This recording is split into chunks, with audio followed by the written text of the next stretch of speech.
Just about every street in the District of Columbia has some sort of forgotten history, and the intersection of New Hampshire Avenue and 20th Street Northwest is no exception. Here once stood a nondescript house, hardly different from hundreds of others in the Dupont Circle neighborhood, although this one was the home of future First Lady Edith Bolling Wilson. It was a backdrop for the whirlwind romance between Edith and President Woodrow Wilson, and played an integral part in the evolution of their relationship and eventual marriage. Edith Bolling, a member of one of Virginia's oldest families, was a direct descendant of Pocahontas, and could also count in the many limbs of the Bolling family tree such relations as Thomas Jefferson, Martha Washington, and Letitia Tyler. After the abolition of slavery following the close of the American Civil War, Edith's family lost their plantation and the bulk of their ancestral wealth, which left Edith with little more than her family's name to offer as a dowry. Nevertheless, this social currency was enough to ensure her marriage to Norman Galt, of the distinguished century-old Galt family jewelers in Washington, D.C., in 1896. Norman and Edith made their first home in Washington, D.C., here at 1404 21st Street Northwest. At a mere 17.5 feet wide, this house was endearingly nicknamed the Palace, and is still a private residence today, although each of its 4 floors have been subdivided into 4 condominiums. Norman's father, Matthew William Galt, had planned to build a house for each of his children. However, by the time Edith and Norman had become established, Mr. Galt could not afford to build a house for them.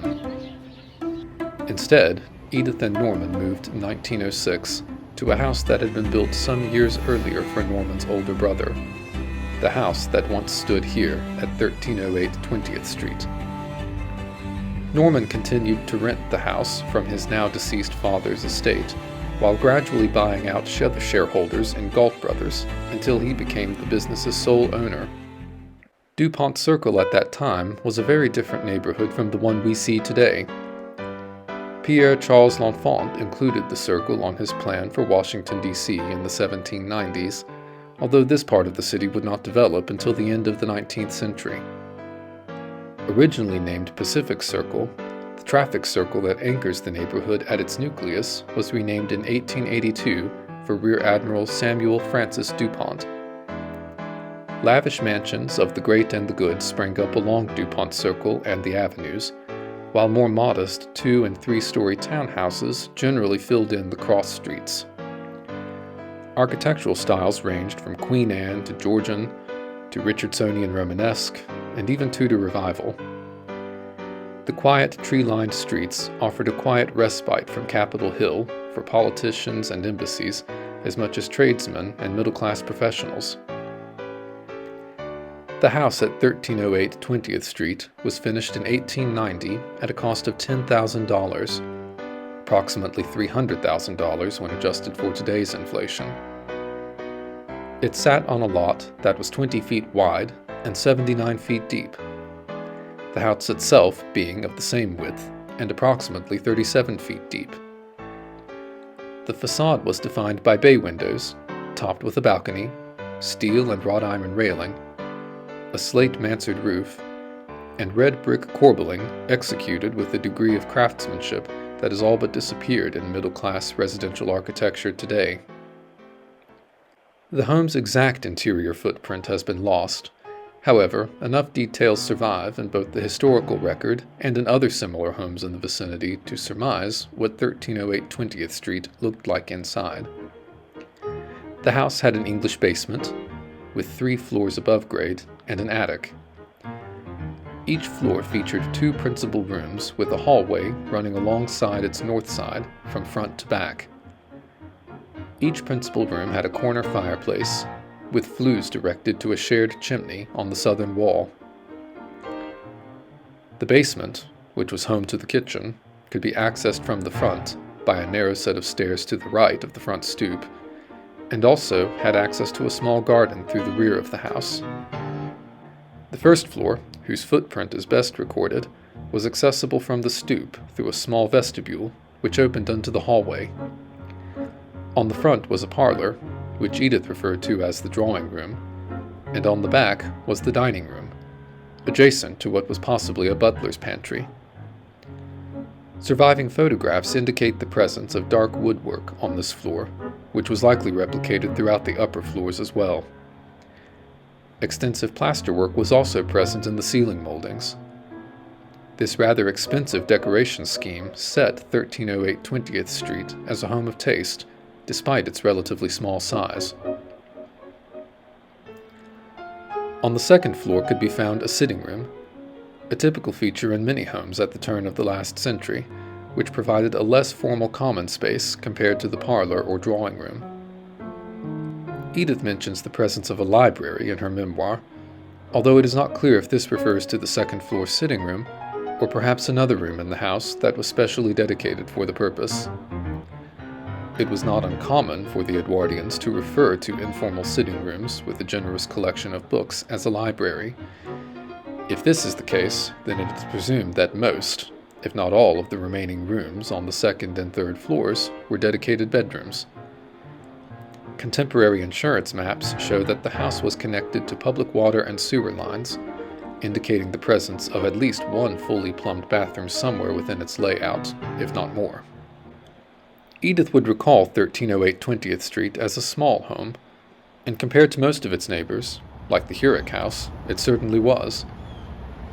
However, within its livable footprint was more than 3,000 square feet of living space, shared between a young married couple with 2 servants.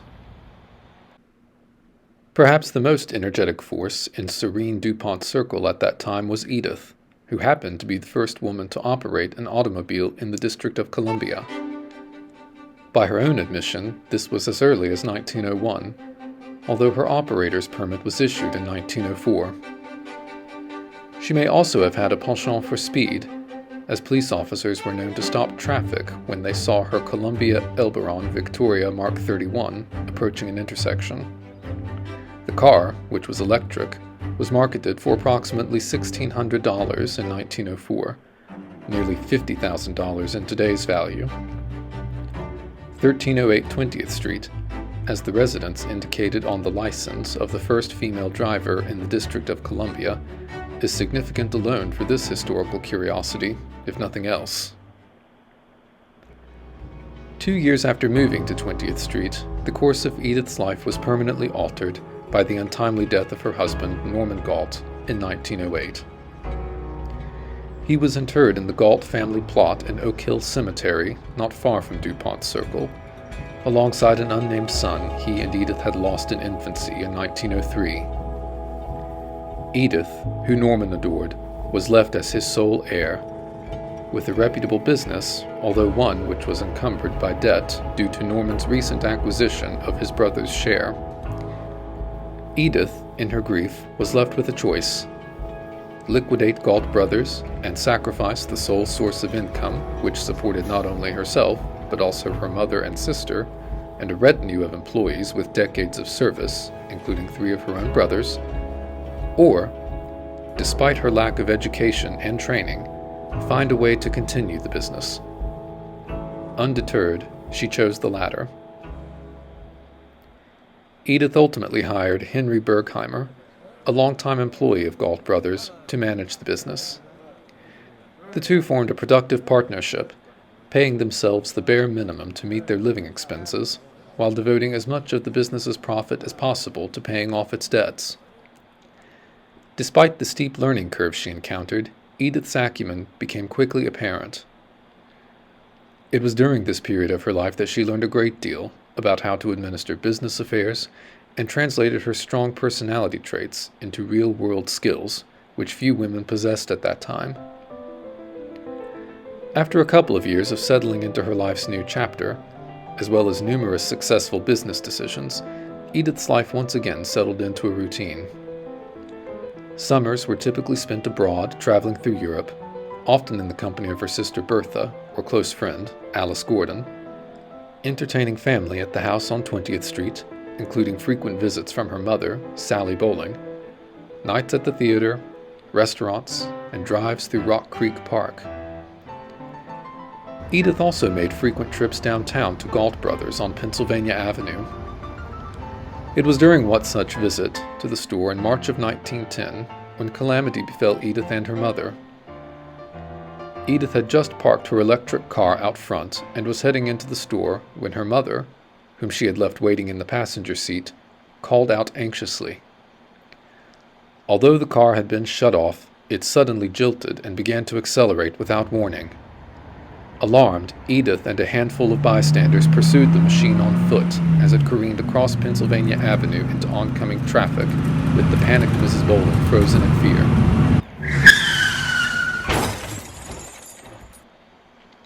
No one was able to intercept the machine before it collided with a streetcar. Mrs. Bolling was thrown from the vehicle and knocked unconscious on the pavement. When she eventually came to, she was taken back to Edith's home on 20th Street, where she was able to convalesce. Mrs. Bolling was not seriously harmed in the accident, although her daughter's nurturing and loyal personality no doubt played an important role in her recovery. One of the many friends who would regularly call at the house on 20th Street during these years was Mr. Nathaniel Wilson, president of the Metropolitan Club. One evening, the prophetic Mr. Wilson amused to Edith that he sensed she had a great destiny, although he couldn't quite determine what it was. Amused by the eccentric Mr. Wilson, Edith expressed her appreciation for the peaceful, prosaic quality of her life and had no desire for anything greater. The ominous Mr. Wilson replied, "You should be fitting yourself for what is coming." It was not long after, in the summer of 1914, that Edith was introduced through a mutual acquaintance to Helen Bones, President Woodrow Wilson's cousin, and White House hostess since the death of First Lady Ellen Wilson in August of that year. Helen became a frequent caller at 1308 20th Street, where the pair would enjoy afternoon tea and walks, sparking a close friendship that would last for the remainder of their long lives. Just several months later in March, Helen introduced Edith to her cousin, President Woodrow Wilson, who was instantly smitten with the tall, refined Southern beauty. Acquaintances developed into friends, and then into lovers, in a colorful tale which has been thoroughly retold countless times over the last century. Suffice it to say, however, a deep and genuine love developed between Edith and Wilson throughout the summer and autumn of 1915. A private phone line was even connected between the White House and the little house on 20th Street, allowing the lovers to communicate privately without concern for the curious ears of switchboard operators. Wilson's automobile, with the presidential seal emblazoned on its doors, was seen parked out front with increasing regularity through the humid Washington summer. The president spent evenings confiding his concerns for the war in Europe as much as his boyish romanticism to Edith over many a dinner in the dining room at 20th Street. Their engagement was announced that autumn. Instead of marrying at the White House, the couple decided they would wed in the privacy and comfort of Edith's home on 20th Street. The house instantly became as much of a celebrity as its owner. Its image was plastered across newspapers from London to Hawaii as the unlikely epicenter of a presidential romance, let alone the humble wedding venue of a sitting president. Reporters sat outside the house, spying on package deliveries, speculating which might be the wedding dress. The comings and goings of Secret Service members, friends, and even the president's daughters were recorded and broadcast by a hungry press with alarming degrees of zeal. The evening of the wedding finally came on December 18, 1915. An altar was erected in the bay window of the drawing room on the first floor, while music emanated from the Marine Band, who were stationed at each other's elbows in an upstairs bedroom. The entire first floor was bedecked in ferns, Scotch heather, roses, and orchids, Edith's favorite flower, grown and brought from the White House nursery, especially for the occasion. When the president arrived at 8 o'clock, he joined Edith upstairs in her sitting room, and the two walked down together, where Edith's hand was given to Wilson by her mother. After the brief ceremony, the crowd of 40 attendants cycled through a catered buffet dinner that had been set up in the house's dining room, adjacent to the drawing room. Afterward, the couple boarded the presidential limousine and sped off for the train station, where they departed for their honeymoon in Hot Springs, Virginia. The following month was a busy one for the little house on 20th Street. Edith's brother, Richard Wilmer, and Susan, her maid of 20 years, oversaw the movement of Edith's personal effects to the White House. She had decided to take with her a dressing table, 2 chests of drawers, a pier glass, a brass clothes tree, a piano and bench, a roll-top desk and desk chair, a wicker rocking chair, an Indian seat with cushions, a couch with pillows, a club chair, photographs, bookends, and a sewing machine. In the last week of January 1916, just a month after the wedding, a card appeared in the window of the little house's drawing room, announcing its sale to the highest bidder by the new Mrs. Wilson. Edith had no desire to rent the property, in which she shared a 1/5 interest. She and the Galt family, who owned the rest of it, agreed to sell it unconditionally, since it was valued around the handsome sum of $15,000. After 26 years in the Galt family, its next owner was Mr. Philip Lee Phillips, Superintendent of Maps at the Library of Congress. Edith dove headfirst into her new role as First Lady, working tirelessly to support the war effort following America's entry in 1917. She brought a sense of noblesse oblige to the White House, enforcing rationing, sewing for charity, decoding secret messages, and even bringing a flock of sheep to graze on the South Lawn, whose wool was sold at auction to benefit the Red Cross.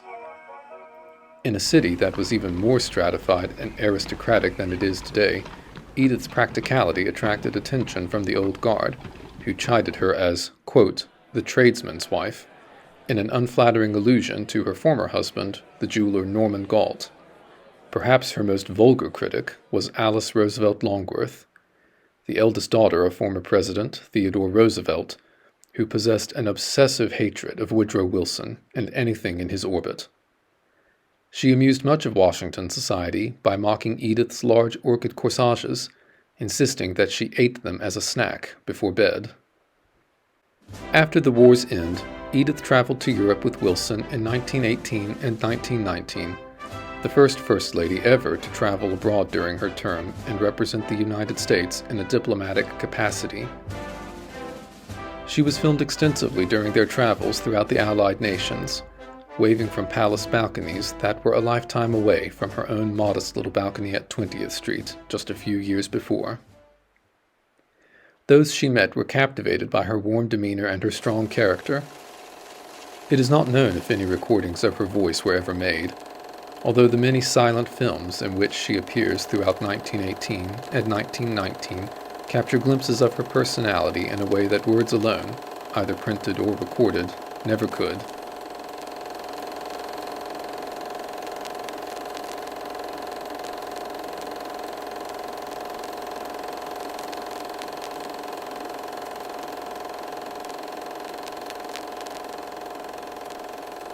After their return to the United States following the Paris Peace Conference of 1919, Wilson suffered a debilitating stroke. For the last 17 months of his second term, Edith acted as the sole line of communication between the government and the president while he convalesced, in the process absorbing an unprecedented degree of executive power in deciding what issues were presented to her husband.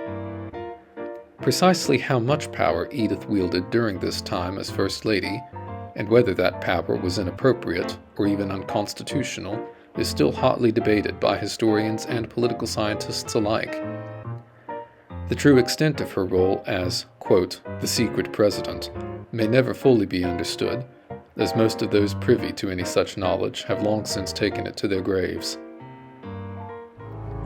Wilson died in 1924, just a few short years after the end of his second term. Edith devoted the rest of her life to perpetuating her husband's legacy and ideas of world peace. She died in her sleep on December 28, 1961, on what would have been the president's 105th birthday. Also the same morning she was due to dedicate the newly completed Woodrow Wilson Bridge. Edith Bolling Wilson had fulfilled the destiny of greatness foretold by her old friend, Nathaniel Wilson, half a century earlier when she lived at 20th Street. The little old house met its own end not very long afterward. It had been a private home and later a children's school for speech and drama for many years until it was demolished to make way for a modern apartment building, the Apolline, which occupies the southeastern part of this block today. 1308 20th Street was the place where Edith Bolling Wilson acquired many of the skills she would one day need as First Lady, including the abilities to administrate, to work under pressure, and to operate with authority in an environment surrounded by men. She would also reflect on her loneliness and her life's purpose here during her years of widowhood. And, after many years of loneliness, the house would also witness as a backdrop one of presidential history's most consequential romances and marriages, before gradually fading into the annals of obscurity. Despite this long and meaningful life, there is nothing left here on this site to indicate that such a house ever existed.